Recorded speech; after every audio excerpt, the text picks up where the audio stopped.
चालू करा। आज डीसी कार्यालयावरती आम्ही कर्नाटकामध्ये जी कन्नड सक्ती झालेली आहे त्या कन्नड सक्तीच्या विरोधात म्हणून आज ह्या ठिकाणी आम्ही मोर्चाचं आयोजन केलं होतं।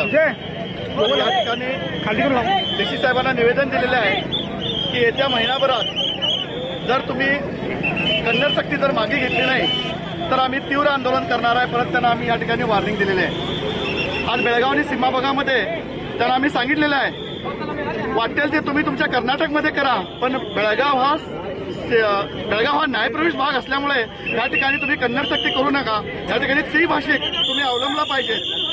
कॉर्पोरेशनमध्ये झालेल्या त्या ठिकाणी जर बघितला तर त्या ठिकाणचे मराठी बोर्ड त्या ठिकाणी उतरालेत, बेळगाव भागातील मराठी बोर्ड त्या ठिकाणी उतरालेत, बसेसवरती कन्नडच त्या ठिकाणी बोर्ड लावले गेलेले आहेत। या ठिकाणी सर्व ठिकाणी मराठी झालं पाहिजेत ह्यासाठी हा भव्य आंदोलन या ठिकाणी आम्ही केलेलं आहे आणि डीसी साहेबांनी याला खूप चांगलं प्रत्युत्तर दिले आहे। येत्या महिनाभरात आम्ही दोन्ही समन्वय मंत्र्यांना एकत्र आणून हा प्रश्न संपवून शक्यतो शांततेच्या मार्गानं ही शांतता या बेळगाव भागामध्ये नांदेल असं त्यांनी या ठिकाणी आवाहन दिलेलं आहे आणि त्यांच्याही विनंतीला आम्ही तूर्त एक महिन्यापुरता आम्ही त्यांना मान देणार आहे।